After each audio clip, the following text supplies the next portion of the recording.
first, I'll start by asking about the film. I had a chance to watch it. What attracted you to the role that you play in Dotty and Soul? Hey, acquisition!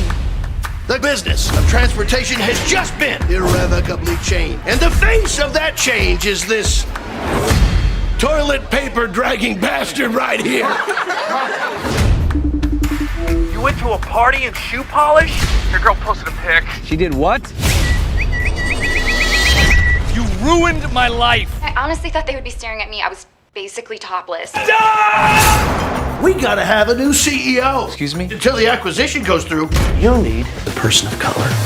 She's a 71-year-old snack cart vendor from my mother's retirement home. Because it was so wildly different than anything I'd ever done before. That's not true, obviously. I like to work, number one. Mm-hmm. It was fitting my schedule. I always like to work with new filmmakers, so that was fun. Quite a challenge for Adam, I'd have to say. Writing, directing, starring in his first feature. I mean, pretty amazing. Yeah. Margot Bingham and I had worked together before, so we were buddies. I love Gary Owen. I hadn't met him before. And then, so really just the cast alone is enough to attract you to the picture. But I thought he had an interesting take on things. And so didn't know it was going to take so long. Did they give you the breakdown of how long it took to make the film? No, how long did it take? Oh, shit. We started in March of 2019. Okay. Yeah. And then we got stuck by COVID, and then we had like 1 or 2 days, and then we'd be down again. Then we'd be all set to go again. Then we'd be down again. Then went to New York, then Oklahoma, then back to New York. It was crazy. Yeah. So let's see. Did we finish in 2022? I think so. Yeah. So it had its own odyssey. That's for sure. Wanted to ask about, I know you got Big Slick coming up here in KC.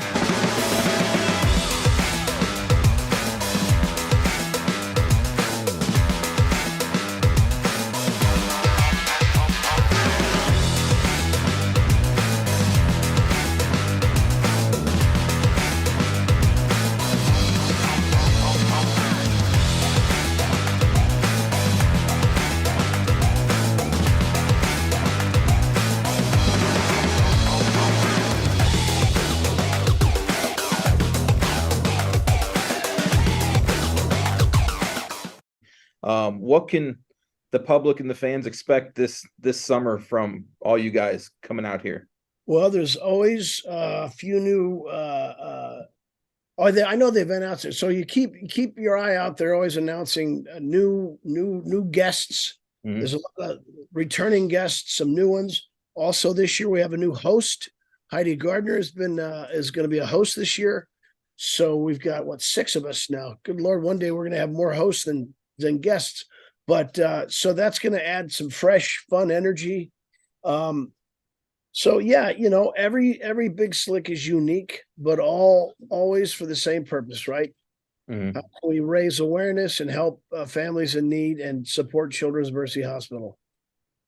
That's one thing I was going to ask. That has to feel very rewarding to get to go over to that hospital, and I'm looking forward to it. I'm going to be there that morning to do the Q&A and take some photos and stuff. But as someone who deals with kids on a daily basis like myself, it has to be rewarding to go to some place like that and just put smiles on them kids' faces just for that little bit, knowing what they're going through. Well, we're there as much for the parents as the kids, because a lot of times kids don't know who we are. Mm-hmm. Sometimes we'll have some guests that have a younger crowd, but a lot of these kids are young, and so it's for everybody. It's for the families, it's for the staff, it's for everybody in the hospital, everybody that works in the hospital, it's for the city.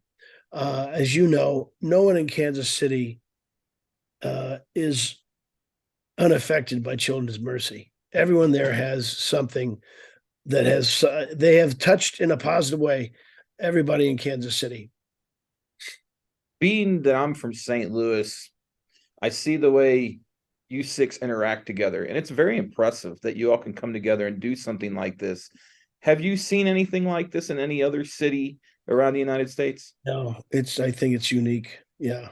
And it wasn't intentional, which shows, I think, all the more how remarkable it is. Just people who, have a good value system and know what's important in life. And, we should all remain in service. And so this is a chance to give. And it's, selfishly, it's a fun way to do it. Mhm. And you get to share that with a lot of people you've met throughout your showbiz career. So it's always pretty incredible. I wanted to ask you about your year with SNL. My wife and I, we watch it religiously, quite a bit, even through the lean years. We've stuck by it, but I've always wondered what was a week like getting ready for a show for the cast. It's been a while. So you're always on pins and needles and nervous as hell. Mm-hmm. Because Monday you pitch to the host, and some people are pitching, some people have been there longer, some are newer. You don't know how to do it. It's not going to go well in the room. So you might throw out an idea that's not real, or half baked or something like that. Mm-hmm. So you feel pressure because, you're there with your peers. So there's pressure every day. And then what's the next week? Then Tuesday, Monday, No, Tuesday, Wednesday, you start writing. It's a crazy process. It's very dysfunctional. I don't know why they continue the way they do. It makes no sense, really. You could have a much better product if you just did it in a more sane way. And I imagine one day they will or not, but whatever. It's a pressure cooker. I think they just never changed the way they did the plumbing since the very beginning. Right. Which has always puzzled me. There's so many great sketches that might show up on a Wednesday for the table read, and then it might kill but doesn't get chosen. But you can never do that sketch again because it won't do well at the table read because everyone's heard it. Well, it doesn't make any sense. If we know you got a good piece of material, it's a thrill ride every week. That's what it is. Two roles I wanted to ask you about that are two of my favorite that I've seen you in: Extract and Cheap Thrills. Yeah. Love both those films. I catch Extract probably once every couple of weeks on cable, and I'll watch it because I just think it's a brilliant film. I love it. What was it like, the process of making that film and getting to work with the actors and actresses in that movie? Well, for me, it was Mike Judge. I couldn't believe it. I was so stoked, man. I remember auditioning for it, and I worked my tail off on that.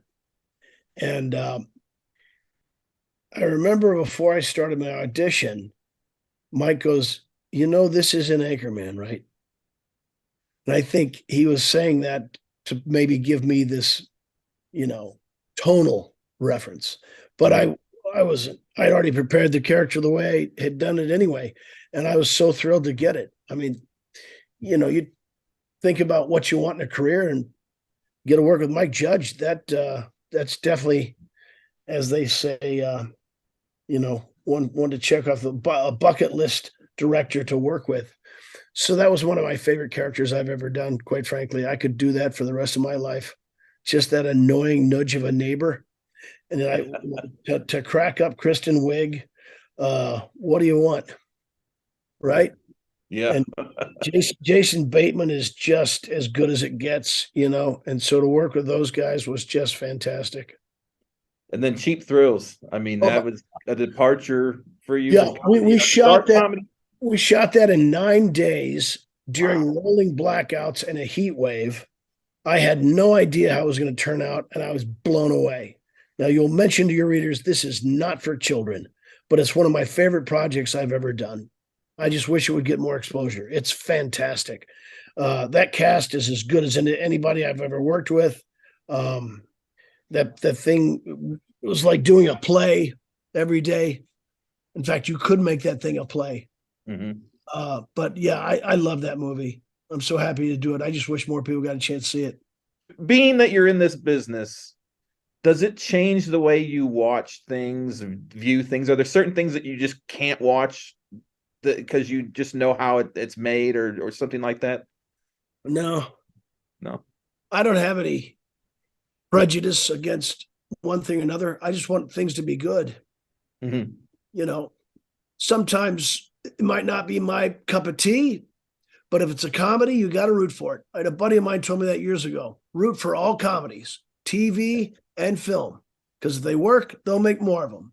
If they make more of them, they'll take more chances. So to me, you know, you don't serve yourself in my position to complain or hold disdain for anything. Doesn't help you. That does not help you grow.